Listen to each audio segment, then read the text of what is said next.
Now here we have the first short story, which is Button Button. Dear students, it's an imaginary story. Imaginary story, you can say फर्जी कहानी, तखयलाती कहानी. कहानी क्या है? एक खातून है जिसका नाम Norma. A woman is there. She belongs to middle class woman. Middle class क्या है? जिंदगी, उसकी ज़रूरियात कैसे पूरी करती है, किस अंदाज में करती है, सब कुछ आपको पता है, ज़्यादा उस पर बात नहीं करूँगा. उसके कुछ सपने हैं, कुछ ख्वाहिश है, उसके कुछ विशेस हैं जो कि हर मिडिल क्लास इंसान अपने दिल में रखता है और उसको पूरा करने के लिए वो स्ट्रगल करता रहता है. कुछ अच्छे वे में करते रहते हैं, लेकिन चंद एक को एंटाइस करने के लिए नेचर की तरफ से कि आया इनमें इवल कितनी है, कि अगर इनको कोई पावर मिले तो ये कुछ कर पाएंगे या नहीं कर पाएंगे, ये दिखाने के लिए इस नॉर्मा जैसे कैरेक्टर को इस स्टोरी में क्रिएट किया गया है. ये सारी की सारी एक इमेजिनरी स्टोरी है जिसका हकीकत से कोई लेना देना नहीं है. कहानी कुछ इस तरह है कि खातून को एक दिन उसके घर के बाहर एक पुलंदा पड़ा होता है, एक बटन यूनिट पड़ा होता है. बटन यूनिट, एक डिब्बा टाइप, उसके ऊपर एक बटन लगा होता है. वो उसके घर के सामने पड़ा होता है और उसके नीचे एक पेज होता है. वो जब उस पेज को निकाल के देखती है तो उस पर लिखा होता है कि इतने बजे 8 बजे आपको एक बंदा जिसका नाम स्टीवर्ड है वो मिलने आए. ये एक कंपनी एजेंट है. कंपनी एजेंट ये आता है कंपनी की तरफ से पूरे 8 बजे, और 8 बजे आने के बाद ये उस घर में उस खातून को और उसके हस्बैंड को एक ऑफर देता है कि एक बटन यूनिट है, अगर आप उस बटन यूनिट को दबा देंगे रजामंदी से तो दुनिया में एनीवेयर इन द वर्ल्ड कोई भी एनीवन मर जाएगा, would die. In return they will get $50,000. ये ऑफर है उस एजेंट की तरफ से कि अगर ऐसा हुआ तो उसके बदले में आपको $50,000 मिल जाएंगे. अब यहां से आपकी स्टोरी का कॉन्फ्लिक्ट ऑफर जो है वो शुरू हो जाता है. अब आप सोच सकते हैं कि एक इंसान जिसके पास पैसे नहीं है और उसको यकदम से एक अच्छी ऑफर मिलती है, करना क्या है, बटन को दबाना है जिसके बदले में दुनिया में कोई मर जाएगा, somewhere in the world someone would die, और उसको पता भी नहीं चलेगा. लेकिन एक चीज तो उसमें है, मुज़मिर है, मॉरल लेसन. क्या? मोरालिटी. हमारी अखलाकियात हमें क्या दरस देती है कि आया हमें ऐसा करना चाहिए या नहीं करना चाहिए. खैर, ये ऑफर जब पहुंचती है इसके पास, आर्थर के पास, जो कि उसका हस्बैंड है, वो उसका हस्बैंड है, ठीक है, तो वो तो फौरन से इनकार कर देता है कि पता है कोई ना कोई तो दुनिया में मर जाएगा. There would be a person that would be killed by this act. एक बंदा मर जाएगा. कौन होगा वो आगे से कहता है किसी का मनतो मुरादों वाला बेटा हो सकता है, किसी की मनतो मुरादों वाली बेटी हो सकती है, किसी का घर का कमाने वाला एक वाहिद इंसान हो सकता है. अगर वो मारा गया, नॉर्मा को वो कहता है, नॉर्मा तुम्हें तो $50,000 मिल जाएंगे, लेकिन उसके बारे में क्या जो मर जाएगा, जिसको हम देखेंगे तो नहीं, लेकिन फिर भी that would be considered a killing. वो एक किलिंग होगी उसके लिए वो तैयार नहीं होता. तो हम कह सकते हैं कि जो ऑथर है, जो उसका हस्बैंड है, वो एक बहुत ही मोरालिटी पसंद इंसान है, जो अपनी मोरालिटी से आगे पीछे नहीं जाना चाहता. वो चाहता है कि बस मोरालिटी कायम रहे, बाकी जो मर्जी होता है, मैं गुर्बत में रहूं, मैं जैसे भी रहूं, उसके ऊपर उसको कोई भी लेना देना नहीं. खैर जी, स्टोरी थोड़ी सी आगे बढ़ती है. नॉर्मा क्या करती है, वो इस ऑफर में जो कि $50,000 की है, कंप्लीटली उसमें इन्वॉल्व हो जाती है. वो दिन रात अपने हस्बैंड के साथ बातें करती है, उसके साथ गुफ्तगू करती है, उसको मनाने के लिए, उसको अपने साथ सेटिस्फाई रखने के लिए. लेकिन किसी भी तौर पर भी, किसी भी हालत में जो उसका हस्बैंड है, ऑथर जो है, वो इस बात को मानता नहीं है. कहता है मैं नहीं मानूंगा. लेकिन फिर होता क्या है, आखिर पे नॉर्मा जो है वो इसकी मर्जी के बगैर ही उस बटन यूनिट को पुश कर देती है, दबा देती है. जब उसका हस्बैंड इस बात को नहीं मानता तो वो उसको पुश कर देती है, दबा देती है, और उसके अपने इस एक्ट के बदले में उस अपनी विशेस को पूरा करने की बजाय होता क्या है कि उसका अपना ही हस्बैंड आर्थर जो है वो मारा जाता है। He is killed in that act. और उसकी एक इंश्योरेंस पॉलिसी होती है $25,000 की, जो कि उसको डबल होके मिलनी होती है। तो वो फिर उसको याद आती है कि वो ऑफर जो थी वो असल में तो $25,000 को मल्टीप्लाई करने के लिए, डबल करने के लिए थी, लेकिन फिर भी वो स्टीवर्ड के इस एक्ट को नहीं जान पाती। स्टीवर्ड ने तो ये कहा था कि जो मरेगा उसके बारे में इनको नहीं पता होगा, और इसीलिए at the end of the text उस पे ये सेंटेंस है, जब नॉर्मा उसको फोन करेगी, उसको पूछेगी तुमने तो कहा था कि जो मरेगा मैं उसको जानती नहीं होंगी, तो फिर ये कैसे हो गया? तो फिर आगे से स्टीवर्ड एक सेंटेंस बोलेगा कि क्या वाकई ही तुम अपने हस्बैंड को जानती थी? नहीं जानती थी। अगर वो जानती होती कि असूल पसंद इंसान जो मर्जी हो जाए किसी चीज के ऊपर भी कंप्रोमाइज नहीं करेगा, और फिर इस तरह के एक्ट पे जिस पे किसी की किलिंग हो जाएगी, वो तो उसके लिए कभी भी राजी नहीं होगा। तो नॉर्मा इस कहानी में एक मिडिल क्लास वुमन है। उसको हम कहेंगे she is the central character of the story. हर स्टोरी में, जौन सी भी स्टोरी होगी, there would be a central character. It's also called protagonist, it's also called hero of the story. 3 names are there for only single person, and conflict would be there in this story. The conflict is button unit. This is the button unit that becomes the point of discussion between her wife and husband. Okay, downfall. एक औरत ने सोचा तो था कि मेरी बेहतर हो जाएगी जिंदगी, मैं अपने लाइफस्टाइल को ठीक कर लूंगी।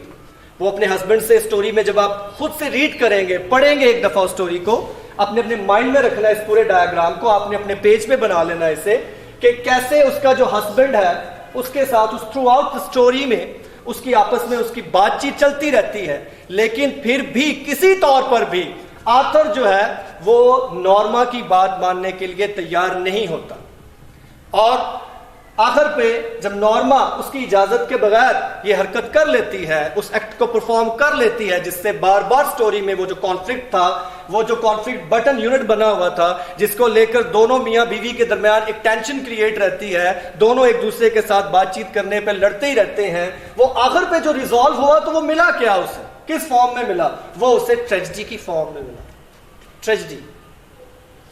उसकी जो विश थी रिच होने की, कैसे पूरी हुई? वो तो पूरी ही नहीं हुई, क्योंकि उसका तो अपना ही हस्बैंड मारा गया। इसके बदले में उसको मिला क्या? उसको ट्रेजेडी मिली। बजाय इसके कि वो अमीर होती, अमीर होने के बावजूद वो अपनी इस चीज को कभी भी कंप्लीट अब नहीं कर पाएगी कि उसका अपना हस्बैंड जो है वो उसके एक्ट में मारा गया। तो my son Arthur, you can say he is the code hero of the story. Code hero,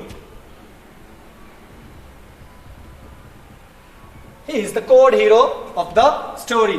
code hero वो हीरो होता है जिसमें कोई भी ब्लंडर नहीं होता है, जो बिल्कुल पाक साफ रहता है। चूंकि अब आपने थ्रू आउट लिटरेचर पढ़ना है, फर्स्ट ईयर में भी है, सेकेंड ईयर में आपने नॉवल को डील करना है, तो ये सारी टर्मिनोलॉजीज अगर आपके माइंड में इजीली बैठ जाती हैं, आप अपने माइंड में ये रख लेते हैं, जब भी मैंने कोई शॉर्ट स्टोरी पढ़नी है ऑब्वियसली उसमें मुझे एक सेंट्रल कैरेक्टर चाहिए। Sorry, central character that can be also protagonist, वो कोई प्रोटैगनिस्ट भी कह सकता है मुझे। इसके अलावा मुझे स्टोरी में कॉन्फ्लिक्ट को देखना है। कॉन्फ्लिक्ट क्या है? आया वो कॉन्फ्लिक्ट लेकर उस कहानी में किरदारों में उनके आपसी रोजमर्रा की जिंदगी में कोई मसाइल पैदा हो रहे हैं, कोई लड़ाई झगड़ा पैदा हो रहा है, क्या हो रहा है, उसको आपने फोकस में रखना है।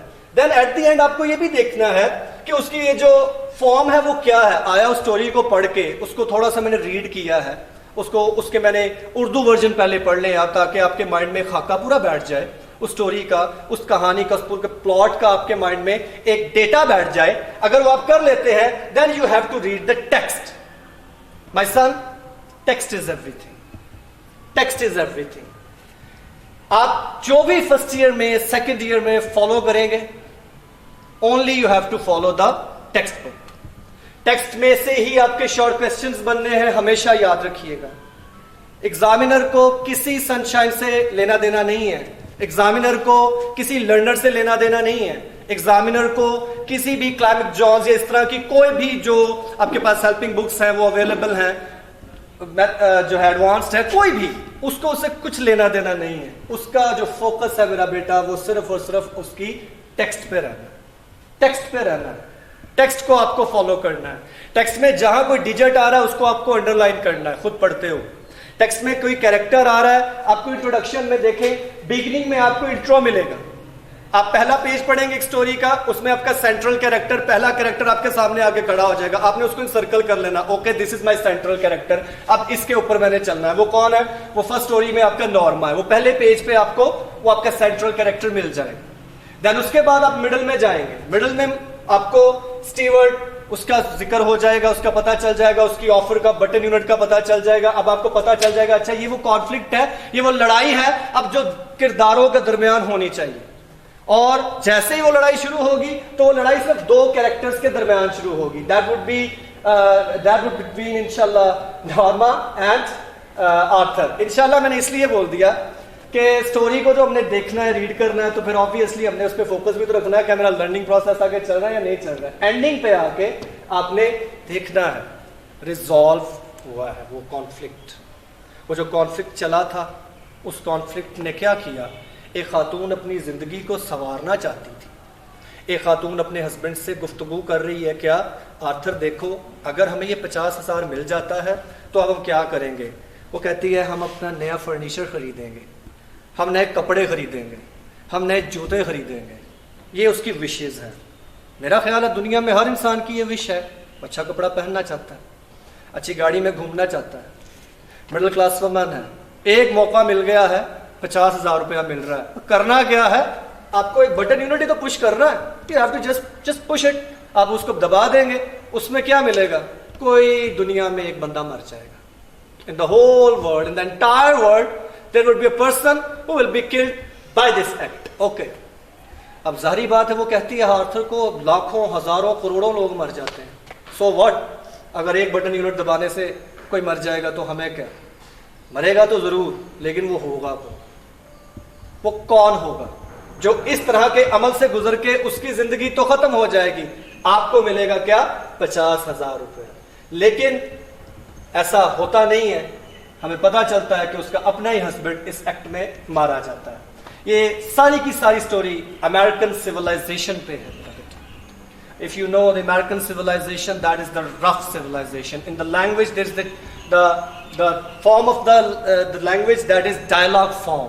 वो dialogue में है, एक कैरेक्टर बोल रहा है, दूसरा कैरेक्टर सुन रहा है, दूसरा कैरेक्टर बोल रहा है, तीसरा सुन रहा है। इसको आपने पढ़ना है थ्रू आउट एक स्टोरी, जैसे कोई लोग आपस में खड़े बात कर रहे हैं और आप उन किरदारों को समझ रहे हैं। और एक अहम तरीन बात जो at the end of the lecture I would like to tell you, you have to focus on the narrator. कहानी बयान करने वाला, आप किसकी जुबानी कहानी सुन रहे हैं, आपको कहानी सुना कौन रहा है। इंशाल्लाह this thing I will discuss in my next lecture in a very detailed manner.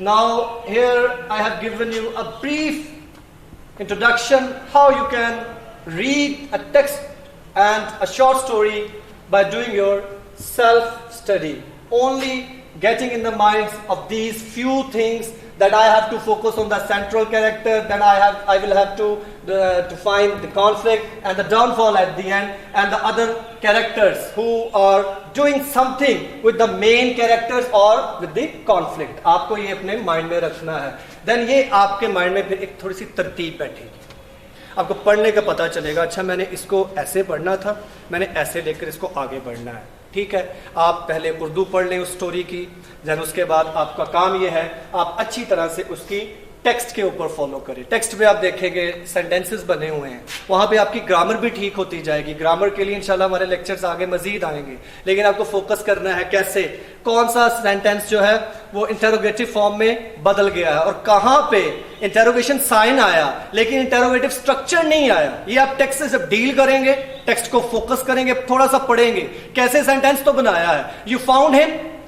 अब इसमें कोई स्ट्रक्चर तो नहीं है इंटरोगेशन का, लेकिन एट द एंड आपने क्या देखा, उसमें एक क्वेश्चन साइन देख लिया। अब यहां से मुझे पता चल गया कि ये एक इंटरोगेटिव सेंटेंस डेवलप हो गया। जब मुझे इस स्पोकन लैंग्वेज की समझ आएगी कि कैसे फॉर्मल लैंग्वेज में और इनफॉर्मल लैंग्वेज में हमने डील करना है, ये भी इन द कमिंग लेक्चर्स इंशाल्लाह मैं आपको बताऊंगा कि कैसे लैंग्वेज फॉर्म होती है formally and informally.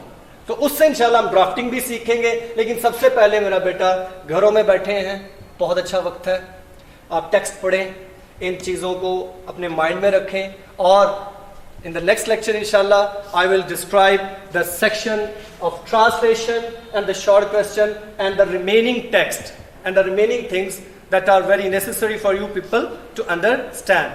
Thank you very much. That's all.